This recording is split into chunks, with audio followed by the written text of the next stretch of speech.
নমস্কার দর্শক বন্ধুরা, রেপ স্পোর্টস বাংলায় আপনাদের সবাইকে স্বাগত। আপনারা ইতিমধ্যেই এতক্ষণে জেনে গেছেন যে সম্প্রতি ভারত এবং পাকিস্তানের মধ্যে যে যুদ্ধ পরিস্থিতি তৈরি হয়েছে তার পরিপ্রেক্ষিতে কিন্তু বিসিসিআই অর্থাৎ ভারতীয় ক্রিকেট কন্ট্রোল বোর্ড একটি সিদ্ধান্ত নিয়েছে যে চলতি 2025 আইপিএলকে আপাতত স্থগিত রাখা হবে এক সপ্তাহের জন্য এবং তারপরে পরবর্তী পরিস্থিতি পর্যালোচনা করে তারা সিদ্ধান্ত নেবে যে আবার কবে নাগাদ এই আইপিএলের বাকি ম্যাচগুলি করা যায় এবং কোন ভেন্যুতে করা যায় সেটা সব কিছু বিচার করেই তারা জানাবেন। তবে এখন যা পরিস্থিতি তাতে কিন্তু ইতিমধ্যেই কিন্তু বিভিন্ন ফ্র্যাঞ্চাইজি তাদের যে প্লেয়াররা আছে, বিদেশি প্লেয়ার তথা ভারতীয় প্লেয়ার, তাদেরকে কিন্তু নির্দেশ দেওয়া হয়েছে তারা যে যার মতন বাড়ি ফিরে যাচ্ছেন। বিশেষ করে বিদেশিরা, কেননা আপনারা ইতিমধ্যেই জানেন যে বেশ কিছু বিমানবন্দরকে কিন্তু বন্ধ করে দেওয়া হয়েছে এবং তার জন্য তড়িঘড়ি কিন্তু বিসিসিআই ব্যবস্থা নিচ্ছে যাতে করে যে সকল বিদেশি প্লেয়ার বিভিন্ন আইপিএলের দলে খেলছে তাদেরকে তারা ফিরে যাচ্ছেন দেশে। তবে অবশ্যই যে প্রসঙ্গে আসছি যে এই মুহূর্তে আমি যখন ইডেন গার্ডেন্সে দাঁড়িয়ে একটা কথা বলতে পারি যে ইডেন গার্ডেন্স জুড়ে কিন্তু অদ্ভুত রকমের একটা নিস্তব্ধতা। আপনারা জানেন যে এই ইডেন গার্ডেন্সে কিন্তু কয়েকদিন আগেও কিন্তু অসংখ্য মানুষের আনাগোনা ছিল, কেননা কেকেআরের ম্যাচও ছিল। এখন আপনারা জানেন যে কেকেআর তাদের শেষ ম্যাচ খেলে ফেলেছে এবং আজকে এই মুহূর্তে তারা হায়দ্রাবাদে, যদিও আজকে অনুশীলন করার কথাও ছিল এবং বিসিসিআই যে মেল পাঠিয়েছিল, যে মিডিয়া অ্যাডভাইজারি পাঠিয়েছিল হোয়াটসঅ্যাপ গ্রুপে, তাতে কিন্তু উল্লেখ ছিল যে আজকে নাইট রাইডার্স অনুশীলন করবে হায়দ্রাবাদের রাজীব গান্ধী ইন্টারন্যাশনাল স্টেডিয়ামে, কিন্তু সেসব কিন্তু এখন আর হচ্ছে না। কেননা যে বিসিসিআই যে সিদ্ধান্ত নিয়েছে যে চলতি আইপিএল 2025 আপাতত স্থগিত থাকবে এক সপ্তাহের জন্যে। এবং আপনারা জানেন যে কেকেআরের কিন্তু হায়দ্রাবাদ বিরুদ্ধে ম্যাচটা খেলে কিন্তু এখানে কলকাতায় চলে আসার কথা ছিল আরসিবির সঙ্গে শেষ ম্যাচটা খেলতে যাওয়ার আগে, এবং 12 এবং 13 তারিখে এই ইডেন গার্ডেন্সেই কিন্তু অজিঙ্ক্য রাহানেদের অনুশীলন করার কথা ছিল, কিন্তু সেই সব এখন হচ্ছে না। আপনারা দেখতেই পাচ্ছেন যে বিভিন্ন যে ইডেন গার্ডেন্স জুড়ে এখন ডিসব্যান্ডিংয়ের কাজ চলছে। যেসব আইপিএলের ব্র্যান্ডিং লাগানো ছিল সেসব খোলা হচ্ছে।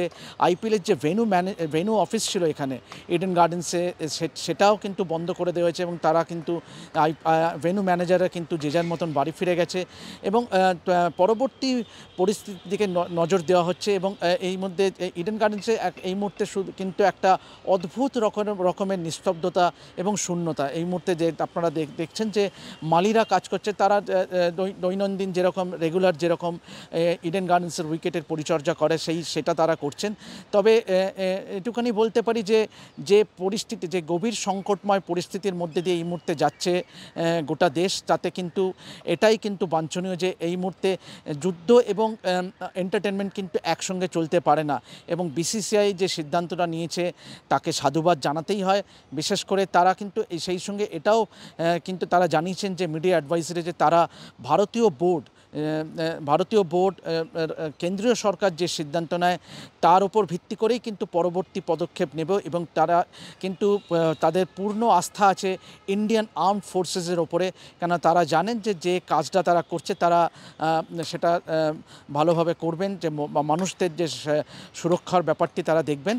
তবে আবার ঘুরে ফিরে যদি আমরা আইপিএল প্রসঙ্গে আসি, যে অবশ্যই যেটা শোনা যাচ্ছে যে যদি একান্তই যদি আইপিএল শুরু হয় বা শুরু করা যায় বলা যায়, তাহলে কিন্তু সেটা সেপ্টেম্বর উইন্ডো যেটা থাকবে, অর্থাৎ এশিয়া কাপ যেই সময় হওয়ার কথা। কেন এই বর্তমানে যা পরিস্থিতি তাতে কিন্তু সুনিশ্চিতভাবেই বলা যায় যে এশিয়া কাপ যে হবে না সেটা, কেননা ভারতীয় দল যে খেলবে না বা এশিয়া কাপ যে হবে না সেটা একদম নিশ্চিতভাবেই বলা যায় যে সেপ্টেম্বরেই কিন্তু এশিয়া কাপ হওয়ার কথা।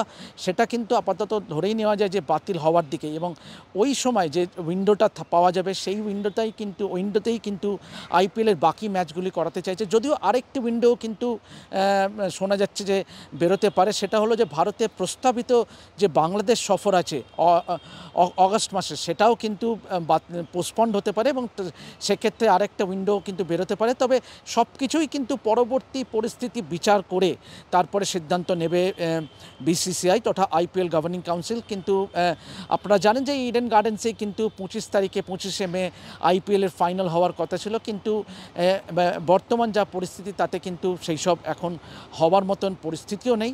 এবং চলুন একবার যেতে যেতে এই ভিডিওটা শেষ করতে করতে আপনাদের একবার শেষ মুহূর্তের জন্য শেষবারের জন্য একবার ইডেনের সর্বশেষ যে ভিজুয়ালস, অর্থাৎ যে বিভিন্ন জায়গায় আমরা দেখছি যে ইডেন গার্ডেন্সে ব্র্যান্ডিং খোলা হচ্ছে, বিভিন্ন ভেন্ডাররা তাদের সমস্ত সরঞ্জাম তারা গুছিয়ে নিয়ে তারা সরিয়ে নিয়ে যাওয়ার কাজ করছে। তো এইসব ভিজুয়াল নিয়ে আপনারা দেখতে থাকুন এবং আমরা অবশ্যই চাইব যে পরিস্থিতি আবার ভালো হোক এবং আবার আইপিএলের বাকি ম্যাচগুলো যেন করা যায়। তো এখন এ পর্যন্তই, এভাবেই দেখতে থাকুন রেপ স্পোর্টস বাংলা এবং যাবতীয় আপডেট পেতে গেলে অবশ্যই খেলাধুলার যাবতীয় আপডেট পেতে গেলে অবশ্যই চোখ রাখুন আমাদের এই চ্যানেলে এবং অবশ্যই সাবস্ক্রাইব করতে ভুলবেন না রেপ স্পোর্টস বাংলা। আমি দেবাশিস আপাতত সাইন অফ করছি ইডেন গার্ডেন্স থেকে। ধন্যবাদ।